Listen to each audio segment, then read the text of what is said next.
আমি কখনো আর এখানে থাকবো না। এখন থেকে আমি জঙ্গলে গিয়ে থাকবো। এমন পৃথিবীতে থাকতে চাই না যেখানে সহানুভূতি বলে কিছু নেই, যেখানে মানবতা মরে গেছে। এতটা বলে আদিত্য জঙ্গলের দিকে রওনা দিলেন। আদিত্য তার অন্ধ চোখ নিয়ে অনেকক্ষণ জঙ্গলে ঘুরতে থাকলেন এবং একটি গাছের নিচে বসে কাঁদতে কাঁদতে নিজের সঙ্গে বললেন, আমিও কত বেহায়া, এত কিছু হয়ে যাবার পরেও এখন আমি বেঁচে আছি। কিন্তু আমি তো কাপুরুষ নই যে আত্মহত্যার মতো পাপ করব। কাশ কোনো জানোয়ার এখানে এসে আমি মেরে খায়, যাতে আমার মনের দুঃখ শেষ হয়ে যায়।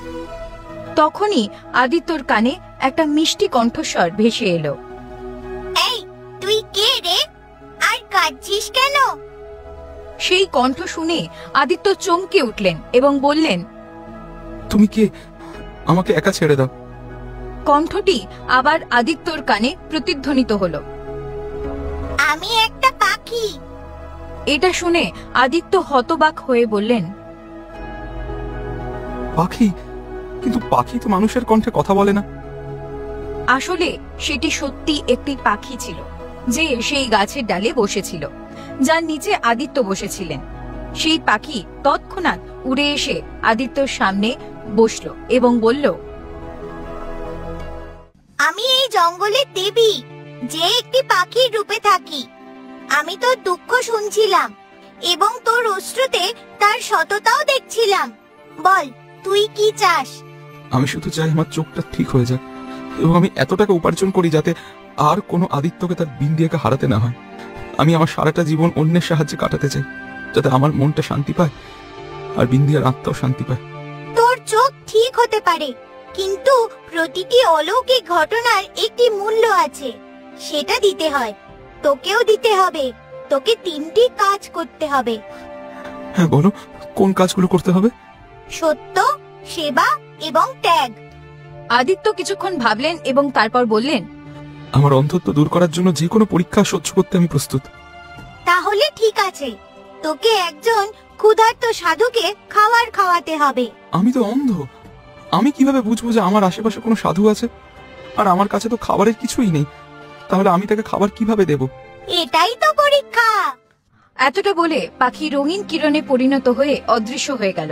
আদিত্য কিছুক্ষণ সেখানে বসে রইলেন। তারপর তার লাঠি নিয়ে জঙ্গলের আরো গভীরে এগিয়ে গেলেন। তিনি খুব ক্ষুধার্ত ছিলেন।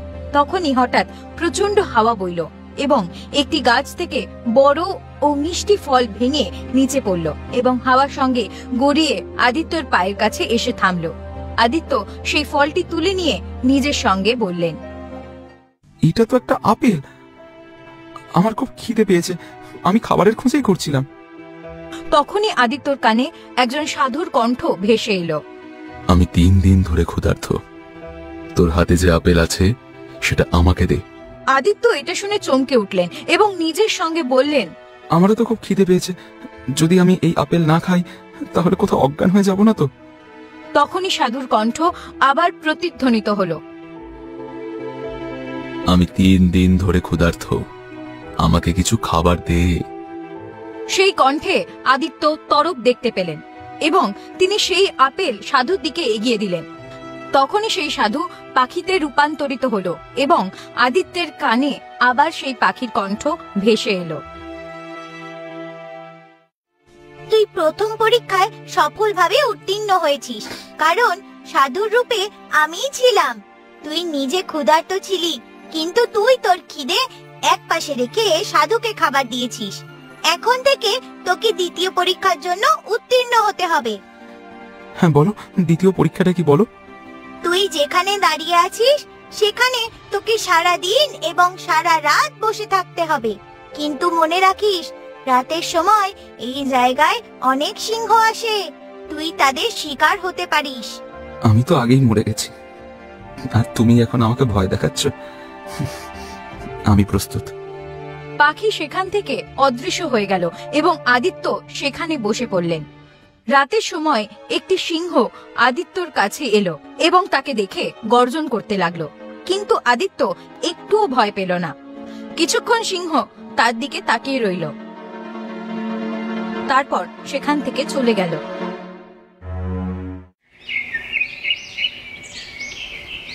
পরে সকালে সেই পাখি সেখানে ফিরে এলো এবং আদিত্যকে বলল, তুই দ্বিতীয় পরীক্ষাও পার করেছিস, কিন্তু মনে রাখিস তৃতীয় পরীক্ষা তোর জন্য খুব কঠিন হবে। হয়তো তুই এই পরীক্ষায় উত্তীর্ণ হতে পারবি না। না, আমি তোমায় বলেছিলাম না যে আমি আমার অন্ধত্ব দূর করার জন্য যে কোনো কিছু করতে প্রস্তুত। তাহলে ঠিক আছে, তোকে তোর ভাইকে ক্ষমা করতে হবে, সেই ভাইকে যে তোকে সবচেয়ে বেশি কষ্ট দিয়েছে।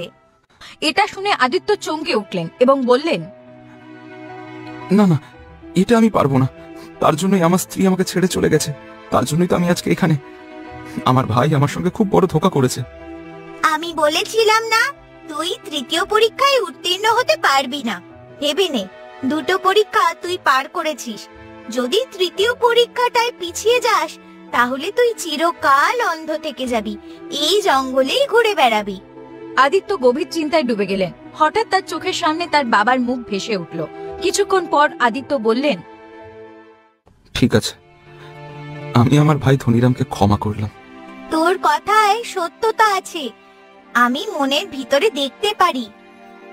এতটা বলতেই আদিত্যর চোখের দৃষ্টি ফিরে এলো এবং তিনি সবকিছু দেখতে পেলেন।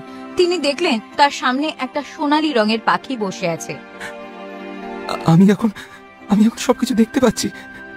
এই তুমি কি সবসময় পাখির রূপেই থাকো? হ্যাঁ, দেবীর রূপে আমি কখনো কারো সামনে আসি না।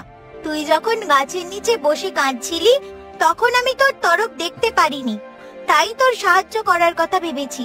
যা, তোর গ্রামে ফিরে যা। সাফল্য তোর জন্য অপেক্ষা করছে। যে অন্যের ভালো চিন্তা করে সেই সত্যিকারের মানুষ। তুমি আমার এত সাহায্য করেছো, তাহলে আরেকটা সাহায্য করবে? কি রকম সাহায্য বল? তুমি এই জঙ্গলের দেবী, তুমি নিশ্চয়ই জানো এই জঙ্গলে এমন কোনো ভেষজ আছে যা যে কোনো রোগে কাজ করে। তুমি শুধু সেটা আমাকে বলে দাও।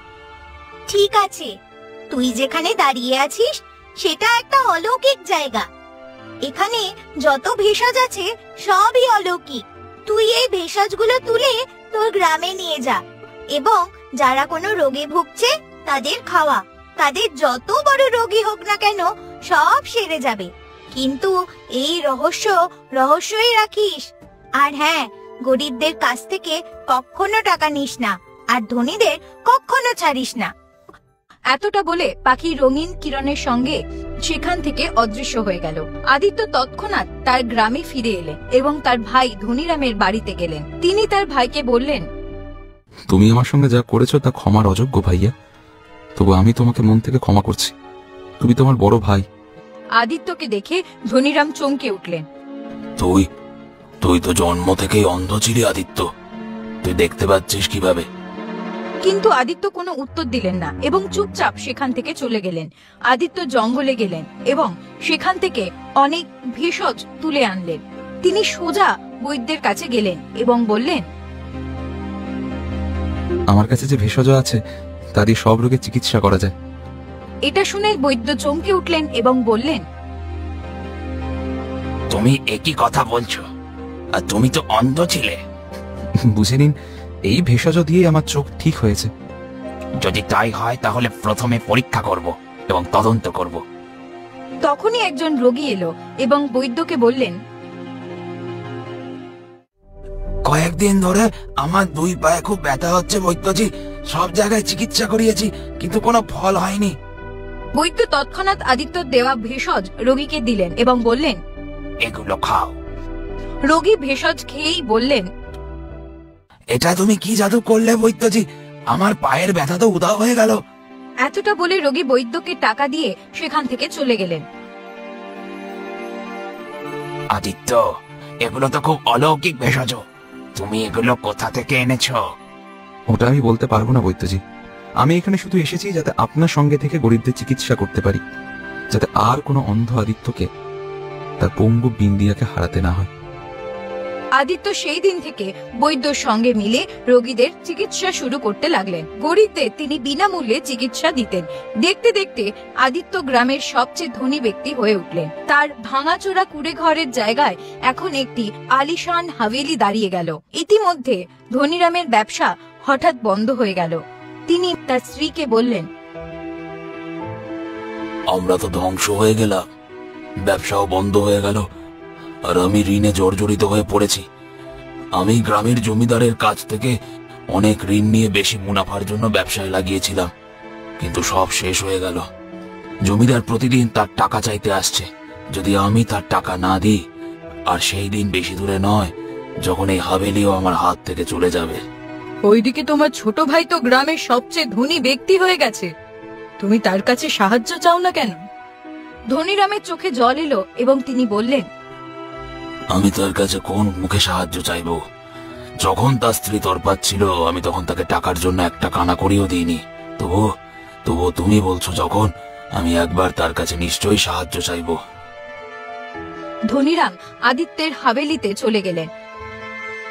তার ভাই ধনীরামকে দেখে আদিত্য চমকে উঠলেন এবং বললেন, কি ব্যাপার ভাইয়া, আজ আপনার পা আমার হাভেলিতে কি করে এলো? ধনীরাম সমস্ত ঘটনা বললেন। আমাকে বাঁচাও আদিত্য। যদি জমিদারের ঋণ শোধ করা না যায়, তাহলে আমি আর আমার স্ত্রী রাস্তায় এসে দাঁড়াবো।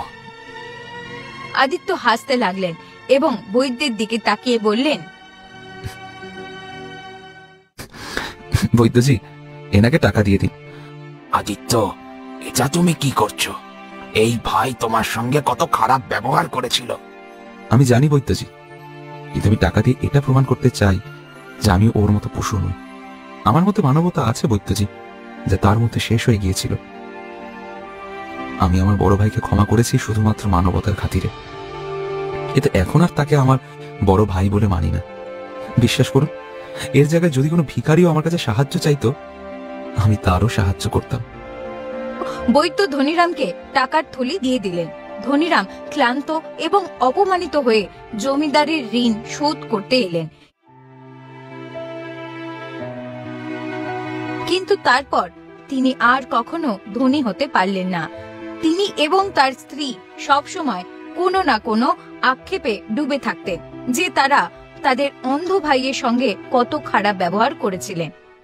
ওইদিকে আদিত্য আর কখনো দ্বিতীয় বিয়ে করলেন না। তিনি সারা জীবন গ্রামে থেকে মানুষদের সেবা করে গেলেন।